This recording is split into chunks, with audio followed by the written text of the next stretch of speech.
Hello les amis, bienvenue dans cette nouvelle vidéo et aujourd'hui j'aimerais partager un sujet qui me tient à cœur et auquel je fais face personnellement dans ma foi chrétienne.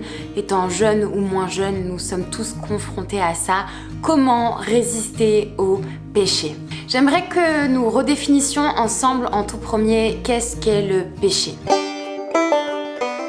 Il signifie manquer la cible, manquer le but, mais dans des mots que nous pouvons tous comprendre, le péché c'est tout ce qui est opposé à Dieu car Dieu est saint. C'est une transgression de la loi divine, la loi donnée par Dieu. C'est aller à l'encontre de qui est Dieu et de ce qu'aime Dieu. La Bible nous dit dans Romains 3 au verset 23 « Car tous ont péché et sont privés de la gloire de Dieu, et ils sont gratuitement justifiés par sa grâce, par le moyen de la rédemption qui est en Jésus-Christ. » Donc, nous sommes tous des fils et des filles d'Adam et Ève. Nous avons dans notre sang, dans notre ADN coule le péché. Par conséquence, nous sommes tous condamnés sans Jésus-Christ à vivre sous la loi du péché et à pécher sans cesse envers Dieu. Mais Dieu, dans son infini amour, a permis que son Fils Jésus-Christ soit mort à la croix pour prendre nos péchés, nos iniquités et nous offrir le pardon éternel. Il y a souvent une question qui revient et qui dit « Est-ce que tous les péchés sont égaux? Est-ce qu'il y a des plus petits péchés que d'autres? Est-ce que certains sont plus grands ?» La réponse à cette question est non. Un péché est un péché. Lorsque vous péchez contre Dieu, peu importe si c'est petit ou grand à vos yeux de Dieu, cela est la même chose. Péché, c'est péché. En revanche, les conséquences ne sont pas les mêmes. Si vous tuez quelqu'un ou si vous mentez, la conséquence de ces deux péchés ne sera pas la même. Vous ne devrez pas rendre les mêmes comptes ou faire les mêmes choses pour réparer votre faute. Mais aux yeux de Dieu, il n'y a pas des plus petits péchés que d'autres. Le seul péché qui est impardonnable pour Dieu, c'est le blasphème contre le Saint-Esprit. Mais pour blasphémer contre le Saint-Esprit, il faut déjà savoir qui est le Saint-Esprit. Alors beaucoup pensent que Dieu ne peut pas leur pardonner ce péché parce qu'ils ont dit quelque chose contre le Saint-Esprit ou contre Dieu. Sachez que pour blasphémer contre le Saint-Esprit, il faut vraiment le vouloir. Alors peut-être que d'autres me diront « Mais pourquoi ne pas pécher? J'aime le péché, ma chair aime le péché et finalement cela me demande un effort bien trop compliqué et difficile de ne pas pécher. » Premièrement, vous ne pouvez pas dire que vous aimez Dieu et que vous aimez le monde, que vous aimez le péché, que vous servez le péché. Vous ne pouvez pas servir Dieu et servir le péché. Ils sont inimitiés, ils ne peuvent pas exister, coexister ensemble. Vous ne péchez pas seulement contre vous-même, mais vous péchez contre Dieu, l'Éternel qui vous a fait. Romains 12 au verset 2 nous dit « Ne vous conformez pas au siècle présent, mais soyez transformés par le renouvellement de l'intelligence, afin que vous discerniez quelle est la volonté de Dieu, ce qui est bon et agréable et parfait. » Il faut comprendre que votre chair aime le péché parce que votre chair vous emmène à la mort. Tu es poussière et tu retourneras poussière. Le seul but de votre corps est de vous emmener à la mort. Mort physique, mort spirituelle, mort dans tous ses sens. Péché égale être loin de Dieu.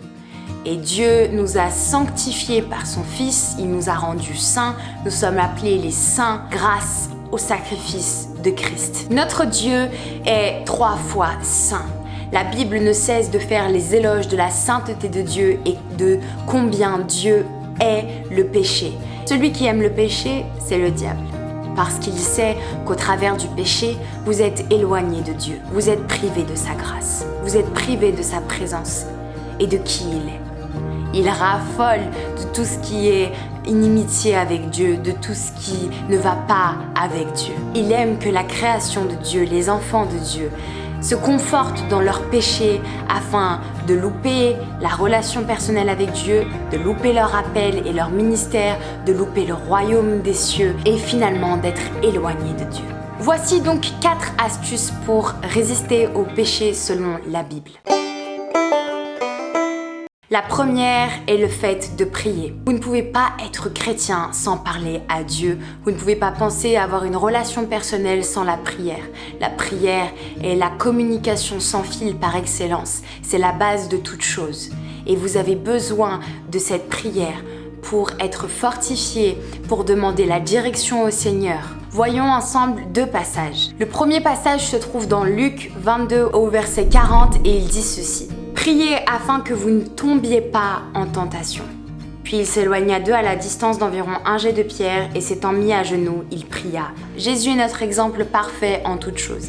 Et on voit dans les évangiles combien de fois il priait.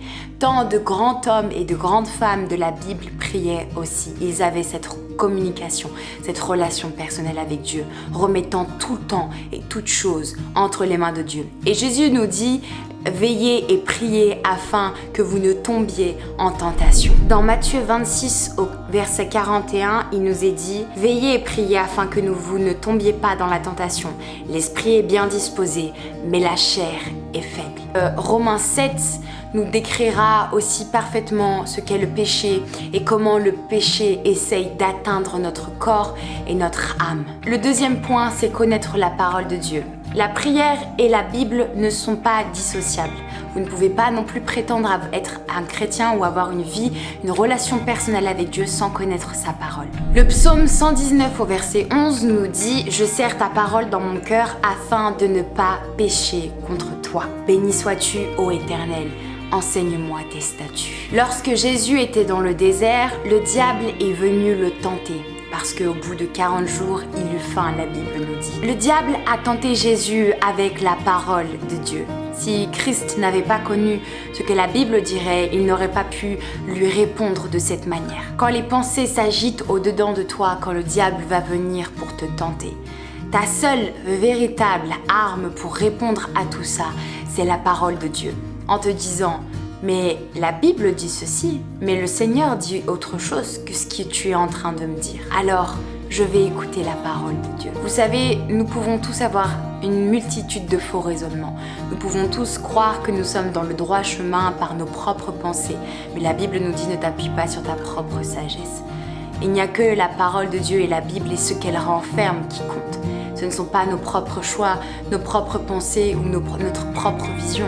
Mais qu'est-ce que pense Dieu? Comment Dieu a fait les choses? La troisième chose, fuir ou et se séparer de ce qui nous tente. 1 Corinthiens 6 au verset 18 nous dit « Fuyez la débauche.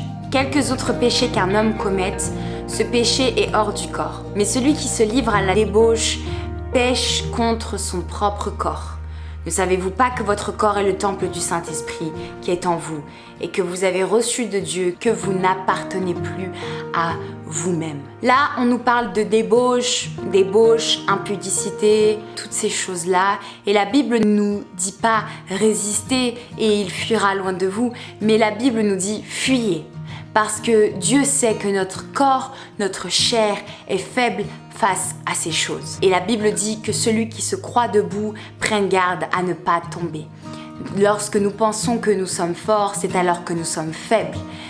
C'est pourquoi Dieu nous exhorte à fuir la débauche, à fuir l'impudicité. Quant à Matthieu 5 au verset 30, il nous dit « Et si ta main droite est pour toi une occasion de chute, coupe-la et jette-la loin de toi.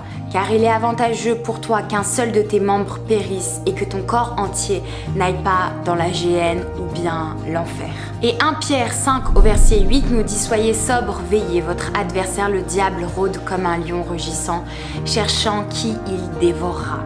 Résistez-lui avec une foi ferme, sachant que les mêmes souffrances sont imposées à vos frères dans le monde. » Il est très difficile de se séparer de ce qui nous fait pécher, parce que nous aimons ça finalement, notre chair en raffole. Que ça soit lié à un objet, que ça soit lié à quelque chose que nous regardons ou que nous faisons ou à une personne.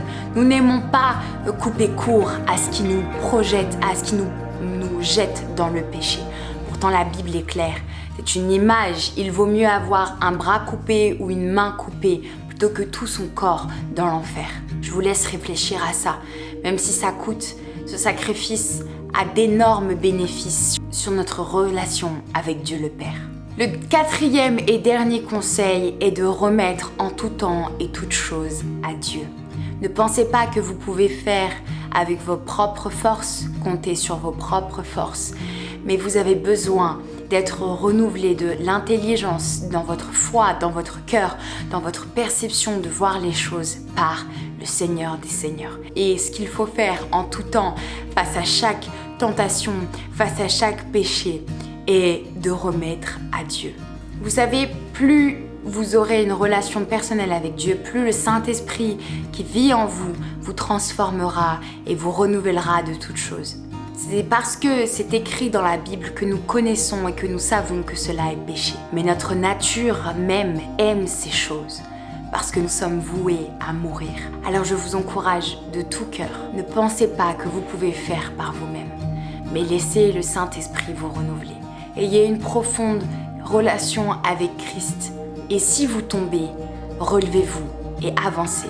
Ne restez jamais par terre à vous lamenter et crouler sous le poids de la culpabilité. Relevez-vous, demandez pardon et avancez. La Bible dit dans 1 Jean, si vous confessez vos péchés, il est fidèle et juste pour vous les pardonner. Résistez ou fuyez, tenez ferme. Votre adversaire, le diable, ne sera jamais plus fort que vous. Soyez encouragés et fortifiés. La paix totale sera au royaume des cieux. Et j'ai hâte de ce jour. Amen.